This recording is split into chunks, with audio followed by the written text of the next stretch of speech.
Young is 17. She lives in Haesan, a small town in North Korea.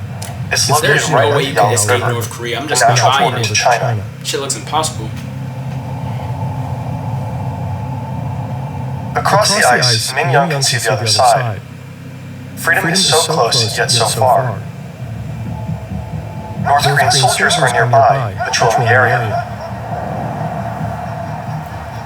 Min Young takes a deep breath of She cold gets air. caught. That's her ass. Then she makes her first step onto the ice, not knowing that this will be the beginning of an incredible 7-year journey. Damn. She make it? I hope she did.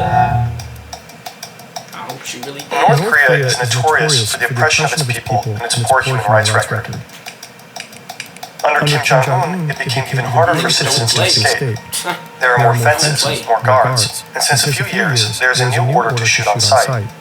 Yet, every year, they popping niggas on hundreds of sight now? Koreans risk their lives to flee their country. Ooh, they brave. Weeks of long desert treks, months in detention camps, and years in hiding, all in the pursuit of freedom. Geographically, North Korea shares borders with Russia, China, and South Korea. Most North Korean refugees want to get to South Korea. There is the shared language and cultural heritage. Most importantly, South Korea actively welcomes defectors from the North with a citizenship. If you look at the map, the direct route to South Korea might seem the easiest, but in reality, very few manage to escape through this path.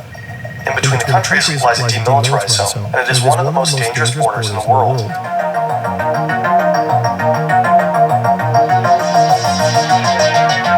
Oh Chung-sung is one of the ones who managed to get through. In 2017, he made a daring escape to the DMZ. Created after the Korean War, the DMZ is only demilitarized by name. It is heavily fortified with armed guards constantly observing each other. On a quiet Monday afternoon, the tense silence of the DMZ is suddenly disturbed. Someone is trying to escape. Driving a military jeep at high speed, Oh Chung-sung races towards the border. That nigga better make it. That's his ass if you don't. Surveillance footage by the South Korean military captures the intense pursuit. He abandons his car and continues on foot. North Korean soldiers fire multiple shots, hitting him several times. But Oh Chung-sung manages to cross the demarcation line. Yes! Collapsing behind the wall on the South Korean side, he endures for hours until South Korean soldiers rescue him. Escaping through the DMZ is extremely This is South Korea. rare. Survival chances are near zero. Oh shit. Another rare and extremely dangerous escape route to the south is by sea. Somewhere along the southeast coast, a North Korean man enters the ocean. The man is in his mid-20s and equipped with fins and a diving suit. Swimming for over 6 hours and covering more than 3 kilometers, he reaches the South Korean shore near the town of Goseong. Despite being caught on surveillance cameras, South Korean forces only find him later, resting on their retreat. He turns out to be a North Korean fisherman seeking asylum. The tides had worked in his favor. Presumably, the man had prior knowledge of the sea conditions. Without, he probably would have drowned. Oh shit. Defecting this way, too, is near impossible. Only a handful of people have succeeded through this route. Similarly, it is extremely rare that North Koreans defect to Russia. The border is heavily guarded, and the river is too deep to cross. The few people publicly known for defecting to Russia are privileged or high-ranking citizens who manage to cross with the help of their connections. Creating 3D animations like this requires a solid understanding of physics and mathematics. A great place to develop these skills is Alright, we brilliant. don't got time for the promo, bro. Percent path for North Korean defectors is through China. The two countries are divided by 2 rivers, the Yalu and the Tumen.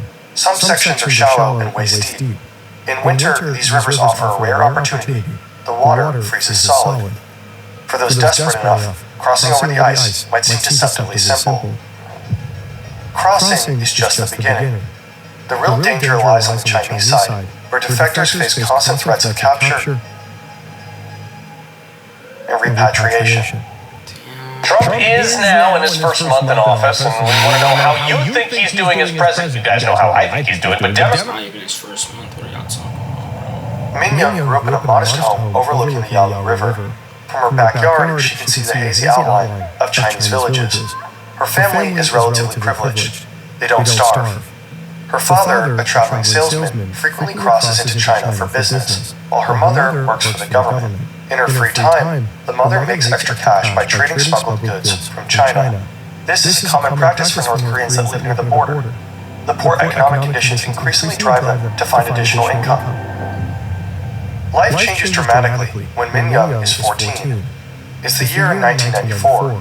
One day, she returns from school to find her father missing. He has been arrested on his way back from China, accused of bribery and corruption. Damn! The family suspects he was tortured during his interrogation. Hell no, Months later, he dies in a hospital. Oh yeah, they killed him. Min Young, her mother, and her little brother are left alone, Damn. devastated. Disillusioned, Min Young begins questioning the contradictions she saw around her at an early age. The suffering during the famine, Get up out of there. the lies in state propaganda, and the harsh realities of survival. All build up to a pivotal point. At the age of 17, she makes the life-changing decision to leave North Korea. Yeah, get the fuck up out of there as In quickly as under you a can. minute, she crosses to the Chinese side, her heart pounding. Her plan is to visit relatives up north. She seeks a Chinese smuggler who lives by the river. He frequently trades goods with Min Young's mother, and she trusts him. He agrees to drive her into the sprawling city of Shenyang. Back for her. For the first time, Min Young experiences a world vastly different from the one she had just left behind. Bright lights, bustling streets, and the abundance of food and goods leaves her overwhelmed. Weeks go by, and she turns 18 years old. She wants to return to North Korea, back to her family. But then she gets a sudden phone call from her mother. Rumors of her disappearance have spread across town. People suspect she might have left the country. They finna find her. Coming back would be too dangerous now. Her family fears retaliation for letting Min Young escape. Yeah, now. So Min Young's mother urges her to stay in China and live freely. Min Young remains in Shenyang. She begins working in a restaurant and learns Mandarin. She lives in constant fear of being caught and adopts several new names to evade detection. One day, two men enter the restaurant. They ask for her and flash their badges. It's the police. They take her away. It's over, she thinks. This is the end. At the station, they question her relentlessly and demand she complete a written Chinese test to prove her fluency. She does so, handshaking, constantly at the verge of a panic attack. But she passes the test. It's a narrow escape. Had the officers doubted her, she would have been deported to North Korea without a doubt. Everything she risked, every moment of her struggle, would have been for nothing. Later, she learns that someone she trusted with her secret reported her to the authorities. In 2002, she takes the train to Shanghai. It marks the beginning of a new chapter in her life. In the megacity, she meets a broker who provides her with a new identity. She spends her entire savings on this ID. With it, she secures a job as an interpreter at a South Korean tech company. As she builds her life in Shanghai, she saves money and falls in love with a South Korean man. Together, they hatch a plan for her to seek asylum in Seoul, South Korea. After years of hardship, Min Young boards a flight to South Korea. She's so close to freedom. But immigration officers doubt her story. Bro, hell no. She spends weeks in detention. Weeks? She's being interrogated over and over They again. might as well just keep her in that bitch. Then finally, she's granted permanent residency. All that shit for what? She made it. Years later, Min Young uses her savings to arrange the escape of her mother and younger brother. Today, Min Young goes by the name of Hyeon-shil Lee. She is a human rights activist, speaking out for defectors and advocating for freedom in North Gotta be Korea. careful going public like that. Her journey took over a decade, For her. but her resilience and courage led her to live a life free from fear. We linked her book in the description. Min Young's story is one of pain, loss, and perseverance, but ultimately, it is a testament to the unyielding spirit of those who refuse to live in chains.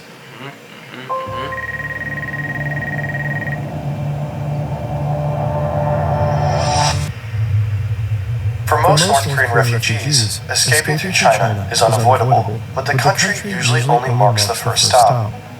The ultimate destinations are Vietnam, Thailand, or Mongolia. All offer sanctuary and a route to asylum in South Korea. And as terrible as it sounds, many journeys to get there are much more grueling than Hyunshio leaves. Shiun grew up near the Tumen River. While her story is fictional, we drew on various sources to paint a realistic picture. Her family is extremely poor. Shiyun works as a vendor at an unofficial street market. The money she makes is almost entirely spent on food for the family. She once believed her government's promises that the supreme leader would provide for the people. Not anymore. One day, a friend whispers about a Chinese broker who helps people cross the border for a small fee. He promises shelter, food, and even work. So, last night you used him. Honestly, nothing better than when I work. To Shiyun, it sounds like salvation. Maybe she could make enough money to provide for her family. She and her friend agree to meet him. After weeks of preparation, Shiyun and her friend find themselves waiting by the river on a fresh summer night. A shadowy figure emerges. It's the broker. The moon hides behind thick clouds, and the only light comes from the distant glow of Chinese towns across the river. They are ready to cross. The broker leads them through the cold water. Shiyun notices the absence of border guards. Usually there are at least 2 guards patrolling this part of the river. Her guess, the broker has bribed them. On the Chinese shore, a car awaits. The broker insists Shiyun ride ahead alone, claiming her friend will follow in a different car for safety. Numb with adrenaline, Shiyun hesitates, but complies. She hugs her friend, unaware it's their final goodbye. Shit, damn! As the car drives through the dark countryside, exhaustion overtakes her. Shiyun falls asleep. She wakes to a nightmare. The car has stopped in a remote village. The driver tells her she's meeting her new husband. His words send chills down her spine. This has to be a joke, but no one seems to be joking. Shiyun was deceived. The broker has sold her to a middle-aged farmer. While transiting through China, many North Korean escapees fall into the hands of human traffickers. In the border regions, the traffickers prey on the vulnerable. Promising food and jobs, they target people living in the harshest conditions. Once across the border, hope turns to horror, especially for women. A 2019 South Korean report estimates that 60% of North Korean women in China fall victim to trafficking, many forced into sex trade. So they escaped in 2019. For 2 years, Shiyun endures isolation, abuse, and constant surveillance. It feels like a never-ending nightmare. She learns Mandarin in secret and scrapes together money by selling eggs, always planning her escape in the back of her head. One night, Shiyun seizes her chance. With her hidden savings and a few belongings, she escapes. The following weeks, she travels north. She has no plan, no direction, and no one to help her. After months on the run, she stumbles upon a network of defectors in the Korean town of Beijing. They promise to help her reach Mongolia. She knows going back to North Korea would make her a traitor. This means torture and death for her and her family. She can't go back. This strange faraway place seems like the only chance at a free life, so she decides to go. The only thing standing in her way is the Gobi Desert. The size of Peru, it is extremely hostile to humans, freezing nights, scorching days, and no water. Shiyun joins a group of defectors and embarks on a grueling trek. Days blur into nights as they walk through sandstorms, share sips of water and little food. After days of walking with almost no rest, Shiyun's feet are bleeding. Only the thought of freedom keeps her moving. When they finally reach the Mongolian border, the group spots a few soldiers. A man from their group volunteers and approaches with a bribe. In case things go south, the others are still able to escape undetected. Shiyun nervously watches as the man from her group talks to the soldiers. Luckily, they are Mongolian and quite supportive. They guide the group to a detention center. Shiyun spends months in a refugee camp before finally being granted passage to South Korea. That shit took She is one of the few hundred that make it every year. Damn. One has to wonder how many more North Koreans would leave. If only they could.